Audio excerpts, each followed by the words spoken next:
بسم اللہ الرحمن الرحیم رب اشرح لی صدری ویسر لی امری واحلل عقدۃ من لسانی یفقہوا قولی۔ السلام علیکم اسٹوڈنٹس، ہم پاکستان کے اہم زرعی مسائل کے بارے میں آج بات کریں گے۔ مسائل کہتے ہیں پرابلم کو، ایسی چیز جو کہ ترقی کے راستے میں، کامیابی کے راستے میں رکاوٹ ہو، اسے مسئلہ کہتے ہیں، اور مسئلے کی جمع مسائل ہیں۔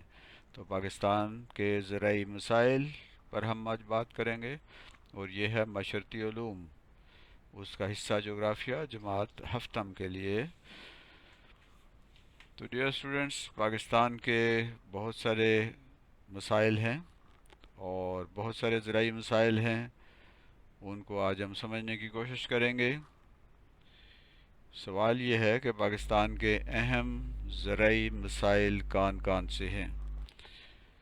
تو پاکستان کے اہم زرعی مسائل ہیں، سب سے پہلے ہے تعلیم کی کمی۔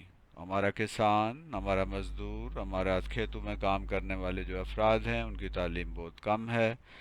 اس تعلیم کی کمی کی وجہ سے وہ اپنی زمینوں سے پوری طرح پیداوار حاصل نہیں کر پاتے۔ انہیں جدید ٹیکنالوجی کا، جدید طریقوں کا علم نہیں ہے۔ ان کو معلوم نہیں ہے کہ ہم اپنی پیداوار کو کیسے بڑھا سکتے ہیں، اپنی فصلوں کو کب اور کس طرح کی کھاد دینی ہے، انہیں کون سی دوائیاں جو ہے وہ ان پہ چھڑکنی ہیں، کب ان کی کٹائی کرنی ہے، اور ان فصلوں کو کیسے بحفاظت ہم منڈی تک لے کے جا سکتے ہیں۔ تو تعلیم کی یہ کمی پاکستان ایک بڑا زرعی مسئلہ ہے۔ دوسرا بڑا مسئلہ ہے وہ ہے غربت۔ ہمارا کسان، ہمارا کھیتوں میں کام کرنے والا آدمی وہ غریب ہے، اس کے پاس اتنی رقم نہیں ہے، اس کے پاس اتنے وسائل نہیں ہیں کہ وہ اپنے لیے بہتر مشینیں خرید سکے، اپنے لیے اچھے بیج خرید سکے اور اپنی پیداوار کو بہتر سے بہتر کر سکے۔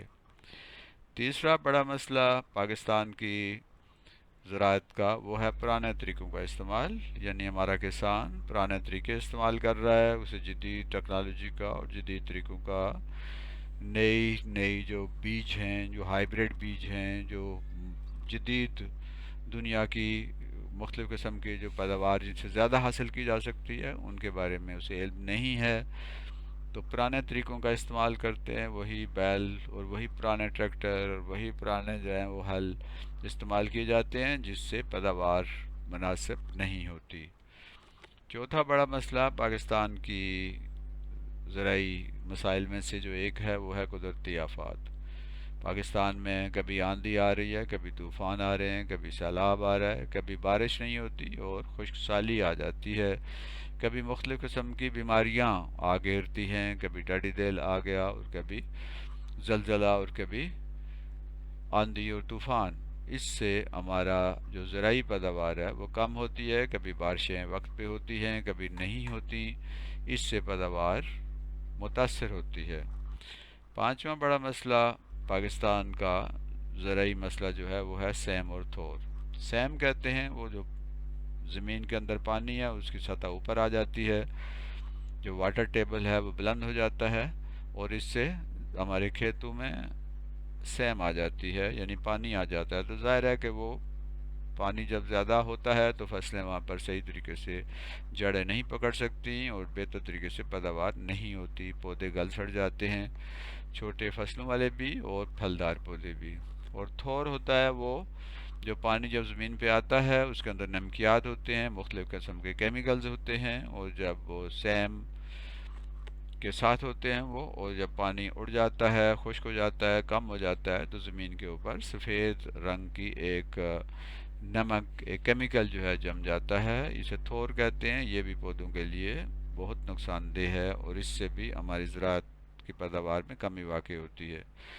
چھٹا مسئلہ زمین کا کٹاؤ ہے۔ ہمارے ہاں جب بارشیں ہوتی ہیں، سیلاب آتے ہیں، دریاؤں میں سے پانی کی جو ہے وہ نہریں نکالی جاتی ہیں، اور یہ پانی جب زمینوں سے گزرتا ہے سیلاب کا، تو زمین کا کٹاؤ ہوتا ہے، زمین کے اندر بڑے بڑے گڑھے پڑ جاتے ہیں۔ اس سے ہماری اوپر والی جو زرخیز زمین ہے جس کے اندر کھاد ہوتی ہے، زرخیزی ہوتی ہے، وہ بھی بہہ جاتی ہے۔ اس طرح زمین کا کٹاؤ ہمارے زرعی مسائل میں سے ایک بڑا مسئلہ ہے۔ ساتواں بڑا مسئلہ، ہمارے ہاں ہماری فصلوں کو مختلف قسم کی بیماریاں لگ جاتی ہیں۔ یہ بیماریاں ہماری فصلوں کو تباہ کر دیتی ہیں اور ہمارے جو پیداوار ہے اس کو منفی طور پہ متاثر کرتی ہیں۔ اور ظاہر ہے کہ ہمارا جو کسان ہے وہ اتنا پڑھا لکھا بھی نہیں ہے اور وہ غریب بھی ہے، تو اس بیچارے کو نہیں معلوم کہ ان فصلوں کی ان بیماریوں سے کیسے بچا جا سکتا ہے۔ تو یہ مختلف قسم کی بیماریاں جو ہماری فصلوں کو تباہ کر دیتی ہیں اور اس سے پیداوار میں کمی واقع ہوتی ہے۔ آٹھواں بڑا مسئلہ ہے منڈیوں تک رسائی میں مشکلات۔ جو دیہاتوں میں دور دراز علاقوں میں جو پیداوار ہوتی ہے، سبزیاں بھی ہوتی ہیں، فصل بھی ہوتی ہے، پھل بھی ہوتے ہیں، ان کو منڈی تک لانا اور انہیں فروخت کرنا یہ بہت مشکل ہے۔ سڑکیں نہیں ہیں، ٹرانسپورٹ کا کوئی مناسب ذریعہ نہیں ہے، تو اس طرح جب چیز پراپر اور مناسب قیمت پر نہیں بکے گی اور بر وقت منڈی میں نہیں پہنچے گی تو اس سے کسان کو نقصان ہوگا، اور یہ بھی ایک بہت بڑا ہمارا زرعی مسئلہ ہے۔ نامہ مسئلہ ہے پانی کا ضیاع۔ ہمارے ہاں پانی ویسے بھی کم ہے اور جو پانی ہمیں میسر ہے اس کو بھی ہم ضائع کر رہے ہیں۔ دریا ہمارے بہتے جا رہے ہیں، ہم نے کوئی ڈیم نہیں بنائے، اور اس طرح سارے کا سارا پانی جو ہے وہ چلا جاتا ہے سمندروں میں، اس سے ہم کوئی فائدہ نہیں حاصل کر سکتے۔ سیلاب کے دوران بہت پانی آتا ہے پاکستان میں، لیکن اس کو ذخیرہ کرنے کے لیے کوئی جگہ نہیں ہے، تو پانی ضائع ہوتا ہے بہت زیادہ۔ ہم گھروں میں بھی ضائع کرتے ہیں اور کھیتوں میں بھی ضائع کرتے ہیں، اور اسی طرح دریاؤں کے ذریعے بھی پانی، نہروں کے ذریعے بھی پانی بہت سا ضائع ہو جاتا ہے۔ تو پانی بہت کم ہے، اسے بہت سلیقے سے طریقے سے استعمال کرنا چاہیے تاکہ یہ ضائع نہ ہو۔ دسواں بڑا مسئلہ ہے تحقیق کی کمی۔ ہمارے یہاں ریسرچ نہیں ہوتی، اور ریسرچ ہوتی بھی ہے تو وہ پریکٹیکل نہیں ہوتی۔ یعنی یونیورسٹیوں میں جو ایگریکلچر کے متعلق، زراعت کے متعلق جو تحقیق ہوتی ہے، ریسرچ ہوتی ہے، وہ ادھر ہی الماری میں بند رہتی ہے، اس کا کسانوں کو کوئی فائدہ نہیں ہوتا، اور کسان بیچارہ اور جو فیلڈ میں جو لوگ ہیں ان کو اس تحقیق کا کوئی فائدہ نہیں ہوتا، اور تحقیق ویسے بھی کم ہے۔ اپنے ملک کے لحاظ سے ہم کیسے پھلوں کو کیسے بیج استعمال کرنے چاہیے، ہمیں کون سے کیمیکلز، کون سی دوائیاں استعمال کرنی چاہیے، یہ سارا کچھ ہمیں تحقیق کے ذریعے حاصل ہوتا ہے، لیکن ہمارے یہاں تحقیق نہیں ہے، یہ بھی ایک بڑا مسئلہ ہے۔ مڈل مین کا منفی کردار۔ یہ مڈل مین کون ہوتا ہے؟ کسان، زمیندار اپنی فصل تیار کرتا ہے اور وہ دوسری طرف منڈی میں، بازار میں چیزیں بکتی ہیں۔ ظاہر ہے کہ جو کسان ہے، جو زمیندار ہے، وہ تو نہیں ڈائریکٹ منڈی میں چیزوں کو لا سکتا، تو درمیان والا آدمی، مڈل مین کا مطلب ہے درمیان والے لوگ جو ہیں کسان سے، زمیندار سے چیزیں خرید لیتے ہیں، اور وہ سستی خریدتے ہیں اور اسے مہنگے داموں لا کر منڈی میں بیچتے ہیں۔ اس طرح کسان کو نقصان ہوتا ہے، اور مڈل مین جو ہے بغیر کسی محنت کے، بغیر لمبا چوڑا جو ہے کوئی محنت کرنے کے بغیر ہی وہ بہت زیادہ پیسہ کما لیتا ہے۔ تو ہمارے یہاں مڈل مین جو ہے، درمیان میں جو بندہ کھڑا ہے جو مال کو منڈیوں تک پہنچاتا ہے، بڑے بڑے سٹور اس نے بنائے ہوئے ہیں، اور سامان اور زرعی پیداوار وہاں لا کے سٹور کر دیتا ہے، اور اس طرح جب مہنگی ہوتی ہے تو اس کو بیچتا ہے اور روک رکھتا ہے، جس سے مہنگائی ویسے بھی بڑھ جاتی ہے۔ تو کسان کو جو پیدا کر رہا ہے مختلف پھل اور سبزیاں، ان کو ان کو تو کوئی خاص فائدہ نہیں ہوتا، لیکن یہ مڈل مین بغیر کسی بہت زیادہ محنت کے، صرف پیسے کی بنیاد پہ بہت زیادہ کما لیتا ہے۔ تو مڈل مین کا کردار ہے۔ اس کے بعد 12واں جو ہے وہ ہے سودی نظام۔ ہمارے یہاں سود جو ہے اس کا نظام بہت زیادہ مضبوط ہے۔ جب کسان کو، ہاری کو، زمیندار کو قرضہ چاہیے ہوتا ہے، اس نے ٹریکٹر خریدنا ہے، اس نے ہارویسٹر خریدنا ہے، اس نے کوئی اور مشین خریدنی ہے، اس نے ٹیوب ویل لگوانا ہے، اس نے سولر سیل لگوانے ہیں تاکہ ٹیوب ویل چل سکیں، اس نے کنویں کھدوانے ہیں، تو ظاہر ہے اس سارے کے لیے پیسہ چاہیے، اور کسان کے پاس پیسہ اتنا نہیں ہوتا، تو وہ کیا کرتا ہے، وہ بینک سے یا کسی آدمی سے ادھار لیتا ہے، قرض لیتا ہے، اور جو قرض پر سود جو ہے وہ بینک کو بھی واپس کرتا ہے، اور اس جس سے اس نے قرض لیا تھا اس کو بھی۔ یعنی اگر 1 لاکھ روپیہ اس نے قرض لیا ہے تو بینک والا ہے یا جو دوسرا کوئی آدمی جس سے اس نے قرض لیا ہے، وہ کہتا ہے میں تو سال کے بعد جو ہے لاکھ کے بجائے 1.5 لاکھ لوں گا. تو یہ جو اوپر 50,000 ہے یہ کیا ہے؟ سود ہے. اور سودی نظام نے ہمارے ملک کو جکڑا ہوا ہے، جس سے بہت سارے جہاں دیگر مسائل پیدا ہو رہے ہیں وہاں زرعی مسائل بھی پیدا ہو رہے ہیں. 13واں مسئلہ ہے جاگیرداری نظام. ہمارے ملک میں جاگیرداری نظام ہے. بہت بڑے بڑے جاگیردار ہیں جن کی بہت زیادہ زمینیں ہیں، اور وہ خود جو ہے وہ لوگ جو بڑے جاگیردار ہیں وہ اپنی زمینوں پہ خود سے نہیں کرتے، خود سے نگرانی نہیں کرتے، خود سے وہاں پہ نہیں رہتے. وہ بڑے بڑے شہروں میں اسلام آباد، لاہور، کراچی، حیدرآباد بڑے بڑے شہروں میں رہتے ہیں، اور وہاں پر آگے انہوں نے ہاری رکھے ہوئے ہیں یا مزارعین رکھے ہوئے ہیں.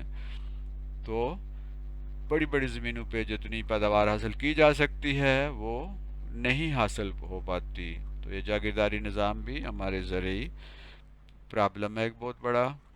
اور 14واں ہمارا مسئلہ ہے سندھ طاس معاہدے کی خلاف ورزی. سندھ طاس معاہدہ ہوا تھا ہندوستان اور پاکستان کے درمیان 1960 کے لگ بھگ. اس میں یہ کہا گیا تھا کہ جو مشرقی 3 دریا ہیں، ستلج ہے، بیاس ہے اور راوی ہے، یہ انڈیا کو ملیں گے، وہ پانی استعمال کرے گا، جبکہ مغربی 3 دریا جو ہے سندھ، جہلم اور چناب، یہ پاکستان کے حصے میں آئے. لیکن وہ جو ہمارے حصے میں آئے جو دریا، اس کے اوپر بھی ہندوستان نے ڈیم بنا لیے. ہم نے کوئی ڈیم نہیں بنائے، ہم پانی کو ضائع کرتے ہیں. اور اس طرح جب سیلاب آتا ہے، جب بارشیں ہوتی ہیں اور ہمیں پانی کی ضرورت نہیں ہوتی، ہمارے ہاں سیلاب ہوتا ہے، تو انڈیا جو ہے وہ اپنے دریا کھول دیتا ہے، جس سے ہمارے لوگ جو ہیں ان کو سخت نقصان پہنچتا ہے، فصلوں کو نقصان پہنچتا ہے، زمینوں کو نقصان پہنچتا ہے. اور پھر جب ہمیں پانی کی ضرورت ہوتی ہے تو اب ڈیم سے وہ پانی روک لیتا ہے. اس طرح یہ سندھ طاس معاہدے کی خلاف ورزی کی وجہ سے بھی پاکستان کو بہت زیادہ زرعی مسائل کا سامنا ہے اور بہت زیادہ نقصان اٹھانا پڑتا ہے.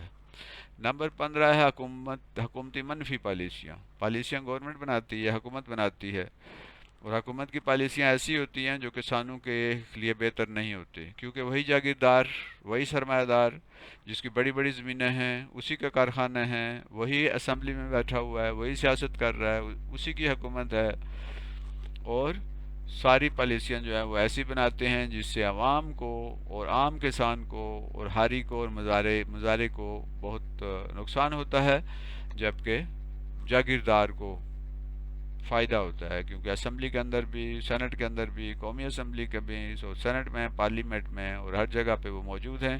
اس لیے کوئی ایسی پالیسی نہیں بننے دیتے جس سے ملک کو زرعی طور پر فائدہ حاصل ہو. تو حکومت کی منفی پالیسیاں، کبھی تیل مہنگا کر دیا، کبھی پیٹرول ڈیزل مہنگا کر دیا، کبھی بجلی مہنگی کر دی، جس سے ٹیوب ویل کی ظاہر ہے کہ بہت کسان کو مہنگا پڑتا ہے. اسی طرح ڈیزل جو ہے وہ مہنگا ہوتا ہے، تو اسے ٹریکٹر اور ہارویسٹر اور دوسری مشینیں چلتی ہیں. تو حکومت کی ان پالیسیوں کی وجہ سے بھی ہمارا ایک بڑا مسئلہ ہے زرعی، ایک بڑا مسئلہ اس سے پیدا ہو رہا ہے، اور یہ ایک جو حل ہوتا ہوا نظر نہیں آتا. اور 16واں مسئلہ جو ہے وہ کالونیاں ہیں. ہماری جو زرعی زمینیں تھیں جہاں پر کھیتی باڑی ہوتی تھی، اب وہاں پہ کالونیاں بننا شروع ہو گئی ہیں، اور اسی رقبوں کے اوپر بجائے ہم کوئی کھیتی باڑی کریں، ہم زراعت کریں، ہم نے کالونیاں بنانی شروع کر دی ہیں، رہائش گاہیں بنانی شروع کر دی ہیں. بہت بڑے بڑے جو ہیں وہ وہاں پر مکانات بن رہے ہیں. اس سے جو زرعی زمین ہے وہ کم ہوتی جا رہی ہے. تو یہ بڑے بڑے مسائل ہیں، اس کے علاوہ بھی ہیں، اور ان مسائل کو حل کیے بغیر ہم اس غربت اور اس جو قرض ہم نے پوری دنیا کا دینا ہے اس سے ہم نہیں نکل سکتے. یہ ہے سیم، آپ دیکھیں تھور، یہ زمین کے اوپر سیم آ گئی ہے، وائٹ کلر کا یہ پاؤڈر کیمیکل آ گیا، یہ تھور ہے، اور یہ سیم اور تھور ہماری فصلوں کو دیکھیں جہاں سیم ہے وہاں پر کوئی پودا جو ہے وہ نہیں ہے. تو سیم اور تھور بہت بڑا ایک نقصان کر رہی ہیں. پرانے طریقے ہم نے کہا تھا، کسان آج بھی جو ہے وہ پرانے طریقوں کو استعمال کر رہا ہے، گائے بیل وغیرہ جو ہیں ان کو ہل چلانے میں استعمال کر رہا ہے. اسی طرح ریٹ اگر ہے تو اس میں بھی بیل یا گدھا وغیرہ باندھا ہوا ہے. تو ظاہر ہے کہ یہ پرانے طریقوں سے اتنا فائدہ جو ہے وہ نہیں ہوتا. یہ کٹاؤ ہے، زمین کا کٹاؤ، کہ زمین جب کٹ جاتی ہے بارش یا پانی کی وجہ سے تو بڑے بڑے گڑھے بن جاتے ہیں. یہ بھی ایک بہت بڑا مسئلہ ہے ہماری زرعی مسائل میں سے یہ بھی ایک بہت بڑا مسئلہ ہے۔ کالونیاں، ہم نے کہا ہے کہ بڑے بڑے علاقوں میں بہت کالونیاں بن گئی ہیں، اور وہاں پر بجائے اس کے کہ وہاں کھیتی باڑی ہوتی، وہاں زراعت ہوتی، وہاں پر اب کالونیاں بن رہی ہیں، پلاٹنگ ہو رہی ہے۔ اس سے بھی پاکستان کے زرعی مسائل جو ہے اس میں اضافہ ہو رہا ہے۔ تو یہ تھا آج کا سبق، جس میں ہم نے پاکستان کے بڑے بڑے زرعی مسائل کے بارے میں بات کی ہے۔ یہ 16 زرعی مسائل جو ہیں وہ ہم نے دیکھے ہیں، ہم نے ان کے بارے میں جاننے کی کوشش کی ہے۔ اب ان مسائل کو حل کیسے کرنا ہے، اس کے لیے انشاءاللہ ہم اگلے لیکچر میں ان مسائل کو حل کرنے کے طریقوں پر بات کریں گے۔ یہ چینل تعلیم منزل چینل ہے، اور اس میں بہت ہی مفید اور بہت ہی بہترین قسم کے لیکچرز ہوتے ہیں، اسباق ہوتے ہیں۔ اس سے آپ لوگ پورا فائدہ اٹھائیں، اور اس کو چینل کو نہ صرف سبسکرائب کریں بلکہ اسے لائک بھی کریں، شیئر بھی کریں، اور بیل جو آئیکن ہے اس پر بھی اس کو بھی دبائیں تاکہ ہر آنے والی ویڈیو آپ تک پہنچ سکے۔ تو آپ کا ایک بار پھر شکریہ کہ آپ نے اس ویڈیو کو بہت غور سے سنا بھی اور دیکھا بھی۔